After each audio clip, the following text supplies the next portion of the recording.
गुरु वाहिगुरु को मेरा प्रणाम स्वीकार हो। भगवान भोलेनाथ के अध्यात्म के शिव गुरु पर चर्चा में आप सभी लोगों को प्रतिदिन महादेव के विषय पर बातचीत होती है। और बातचीत क्यों ना हो, क्योंकि महादेव भी तो यही कहते हैं कि भाई हमारे विषय पर बातचीत करें। आप लोगों को जैसा आवे वैसे ही करिए, लेकिन करिए। तो भगवान भोलेनाथ के गुरु कार्य में हम तो कोई कहानी भी सुनाते हैं, तो उस कहानी में भी गुरु जी का अंश होता है। तभी अंत का जाकर के गुरु के चरणों में ही होता है, कहानी भी होती है। तो भगवान भोलेनाथ के गुरु चर्चा में जो संदेश आ गया, पकड़ा गया। टाइम हो गया हमारा। ठीक है, जरूरी हो तो टाइम तो रोज देंगे। तो भगवान भोलेनाथ की गुरु चर्चा में साहब ने कहा कि आप लोगों को कुछ भी ना आवे तो इतना तो बता देना ईमानदारी से कि गुरु की दया हुई थी, है या नहीं है, इतना तो जरूर बताना। और वो भी ईमानदारी से। कुछ लोगों के ना भी दया होती है तब भी बताते हैं। पता किस लिए? गांव के लोग बहुत गहराई तक सोचते हैं। एक औरत बता रही थी कि सही पूछो तो हमारे ऊपर दया नहीं हो रही थी, लेकिन फिर भी मैं कहती थी कि गुरु जी हमारे पर भी दया करते हैं। स्थिति खराब थी, हो सकता है कि दया होती थी, लेकिन जो दया हम चाहते थे वैसी नहीं थी, तो स्थिति काफी खराब थी। लेकिन वो उसका कहना हुआ जब दया हुई तो कहना हुआ कि भैया और दीदी, मैं बताऊं आप लोगों को, सही पूछो तो हमारे ऊपर बेशक से दया हो रही थी, लेकिन मेरा मन संतुष्ट नहीं था। मैं यही हमेशा सोचती थी कि दया नहीं है, लेकिन फिर भी मैं इसलिए नहीं कहती थी कि दया नहीं है। लोग पता है क्या कहेंगे? इनके कारण ऐसे होंगे, इनके विचार ऐसे होंगे, इसलिए इन पर दया नहीं होती। मतलब लोगों की बात को भी रखना जरूरी था। ना भी दया थी तो भी दया हम कहते थे कि होती है। चलिए, झूठ कहा या सच कहा, लेकिन आज सचमुच में गुरु की दया है। हम कहे चलो जब से हो जाए तभी से सही। लेकिन भरोसा हम सबको यही दिलाते हैं, कभी दुख कभी सुख, यह जिंदगी का एक महत्व है, हिस्सा है। इसे कभी हमको आपको भूलना नहीं चाहिए कि गुरु के शरण में आए तो हमारे जुकाम क्यों हो गया, गुरु के शरण में आए तो हमारे ये विपत्ति कैसे आ गई। अरे भैया, आने वाला आएगा, जो आया है वो जाएगा भी। अगर दुख आया है तो दुख जाएगा। किसी ने बहुत बढ़िया बात कहा कि भैया दुख से हम बहुत परेशान रहते हैं, दुख से बहुत परेशान रहते हैं, लेकिन एक चीज की खुशी है। खुशी क्या है? जिस दिन ये दुख जाएगा उस दिन सुख को दे के जाएगा। लेकिन सुख से हम बहुत डरते थे, सुख से डरते थे। देखिए, कहना हुआ कि हम सुख से डरते थे, इसलिए डरते थे कि सुख का पता नहीं है कब हमको छोड़ के चला जाएगा। जैसे कहते हैं ना, लक्ष्मी आ गई बहुत खुशी हुई, लेकिन उल्लू पर बैठ के आती हैं और फिर उल्लू बना के चली जाती है, ऐसा बताया जाता है। इसी प्रकार से सुख है। कुछ लोग सुखों से डरते हैं कि हे भगवान, कभी ये सुख हमसे छीन मत लेना, कभी ये सुख जो है दुख में ना बदल जाए। डर लगता है, सुख से डर लगता है, दुख से डर नहीं लगता है।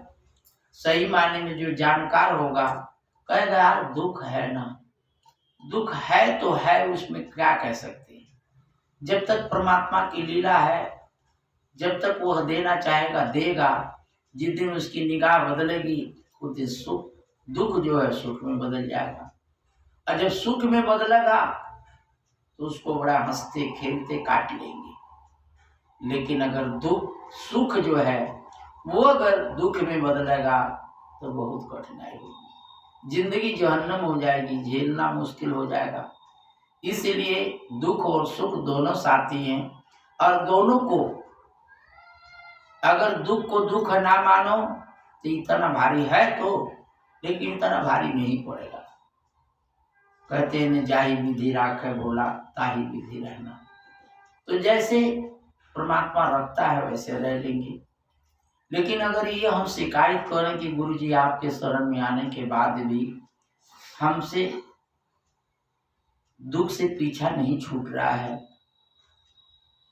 तो ऐसी बात नहीं हो सकती है। महादेव कहते हैं कि दुख से हम भी नहीं बचे हैं, दुख से भगवान राम नहीं बचे हैं, और दुख से कोई भी प्राणी नहीं बचा है। दुख तो सभी को, किसी को करीब से होके चला जाता है, किसी के घर बसेरा कर लेता है, लेकिन आता जरूर है। ऐसा नहीं है, अगर दुख आया है तो हम देवी देवता को छोड़ दें कि जब हमको कहीं से सहयोग नहीं मिल रहा है तो देवी देवता को पूजने से क्या फायदा है। ऐसा नहीं होना चाहिए। साफ कहते हैं दुख हो या सुख हो, आप लोगों को जो मैंने कार्य दिया है इसमें दुख सुख का मतलब, अगर हम कंगाल भी हों, हाथ खाली, प्रसाद लाने भर का हमारे पास आवश्यकता नहीं है, तो मैंने ऐसा काम आप लोगों को दिया है कि कुछ भी ना हो, जैसे कट रही है वैसे ही काटिए, लेकिन कहिए कि हे गुरु जी आपके शरण में जो भी हमें दिए हो हम खुशी खुशी अपनाए हैं, आपसे कोई शिकायत नहीं। जो भी हमको दिए हैं खुशी खुशी अपनाए हैं, आपसे कोई शिकायत नहीं है। और यह शिकायत है भी तो आत्मा परमात्मा से खुद ही बता देगी। इतना हम मुंह पर कहेंगे कि शिकायत नहीं है, लेकिन होगी तो महादेव तक पहुंची जाएगी। लेकिन हम अपने मुंह से कह के क्यों बुराई लें। हे गुरु जी जो भी दिए हैं हम सभी कार्य करते हैं, लेकिन साथ के साथ ये भी कहते हैं कि गुरु जी हमारे पर दया करें, जो आपका जीवन दिया हुआ है वह सुख में बीते, ऐसी उम्मीद करते हैं आपसे। गुरु से दया मांगते रहिए, नमः शिवाय से अपने गुरु के चरणों में बार बार प्रणाम करते रहिए। कहते हैं कि बार बार प्रणाम करिए, 101 बार प्रणाम करिए। और इस प्रकार अपने गुरु के कार्य को लोगों तक पहुंचाने के लिए चर्चा में आना जाना बना रहेगा, तो लोगों से परिचय भी बनी रहेगी और वह दुख का उपाय भी शायद वही चर्चा में मिल जाएगा। जैसे हमारी गुरु बहन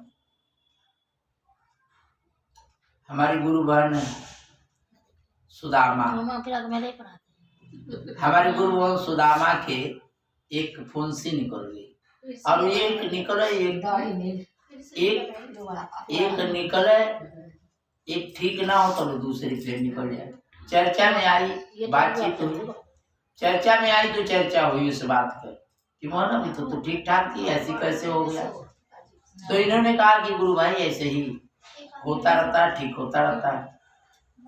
तो शायद तो गुरु जी के शरण में आने के और बताने के गुरु जी की दया हुई।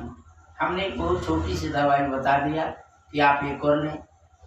ये शाम को किया और सवेरे फिर शाम को जब चर्चा में आई तो वो खत्म हो गया। और शायद तो उपाय भी इतना वो बढ़िया कारगर है कि अब थोड़ा सा महसूस भी होता है तो उसको कर देती हैं, वो काम ही खत्म है। तो कहाँ उपाय आके चर्चा में मिला ना। तो छोटी सी परेशानी की अगर उपाय मिली है तो बड़ी भी परेशानी में उपाय मिल सकता है। इसलिए मेरा सब लोगों को कहना है कि चर्चा में आने जाने से आपका दुख कम हो जाएगा, ये बिल्कुल गारंटी है। भगवान भोलेनाथ से हमारा आपका कर्तव्य बनता है कि दया मांगते रहें, और चर्चा से जुड़े हैं तो चर्चा के कार्य को करते रहें, सुनते रहें। आइए अपने गुरु जी से थोड़ी दया मांगते हैं। शिवा हमारे गुरु हैं, कर दो हम पर थोड़ी दया।